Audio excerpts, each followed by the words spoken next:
योगी परम चैनल में आप सबका हार्दिक स्वागत एवं अभिनंदन है। आज की वीडियो में हम बात करेंगे पादहस्त आसन के बारे में। पाद अर्थात पाँव, हस्त मतलब हाथ। हाथ और पाँव को जब एक विशेष विधि द्वारा मिलाया जाता है तो पादहस्त आसन होता है। आइए सबसे पहले जानते हैं पादहस्त आसन को करने की विधि। इस विधि में सीधे खड़े होकर दोनों हाथों को ऊपर उठाएं, श्वास को भीतर भरें, फिर श्वास छोड़ते हुए आगे की तरफ झुक जाएं और हाथों को पैरों से मिला लें। आपसे इतना यह आसन होना संभव ना हो तो धीरे धीरे करके इसका अभ्यास करें।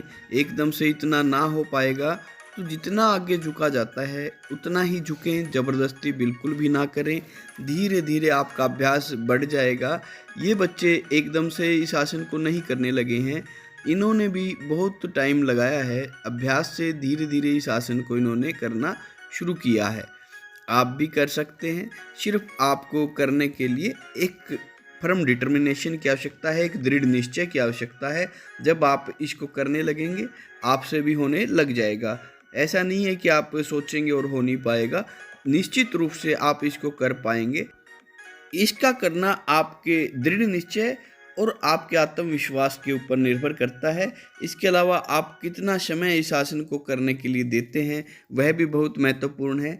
शुरू में आप 15 सेकंड से लेके 1 मिनट तक इसका अभ्यास करें। धीरे धीरे अभ्यास को 3 मिनट तक आप बढ़ा सकते हैं और आप देखेंगे कि जैसे जैसे इस आसन की आप आवृत्तियां बढ़ा रहे हैं आपसे यह आसन होने लग गया है। आइए अब जानते हैं पादहस्त आसन के फायदे।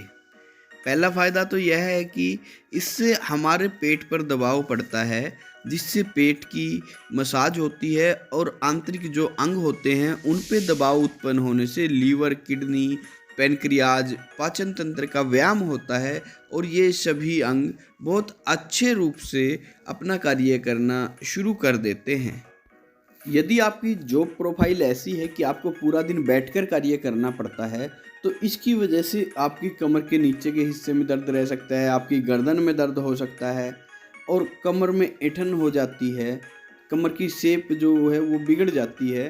तो इस प्रकार की समस्याएं अगर आपको आ रही हैं तो आपको पादहस्त आसन अवश्य करना चाहिए। रीढ़ की हड्डी को यह लचीला बनाता है और जितनी रीढ़ की हड्डी लचीली होगी उतने हम स्वस्थ होंगे। तो जो भी भाई बहन बैठकर अधिक कार्य करते हैं उनको पादहस्त आसन अवश्य ही करना चाहिए।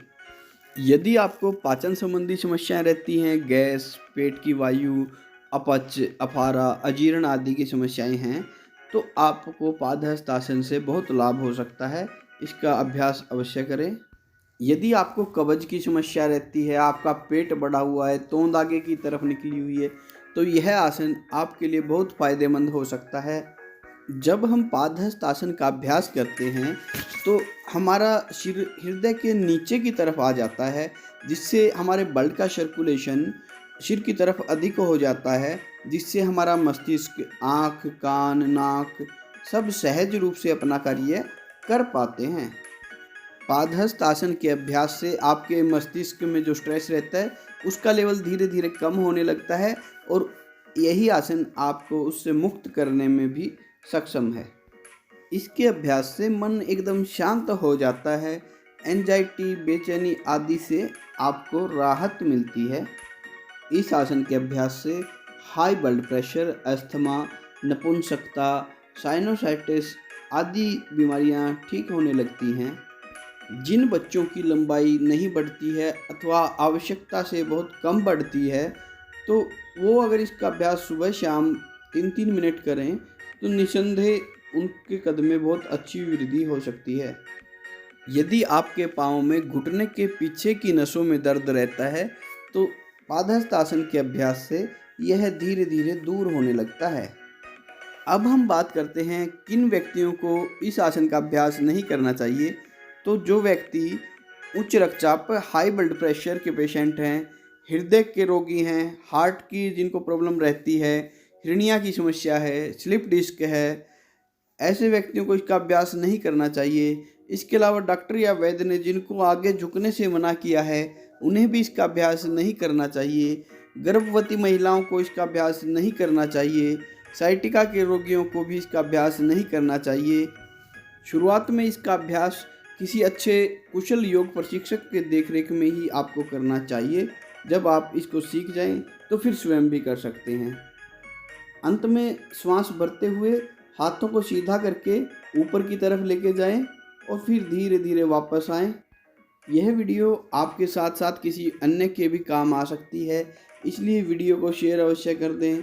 धन्यवाद। जय हिंद, जय भारत, वंदे मातरम।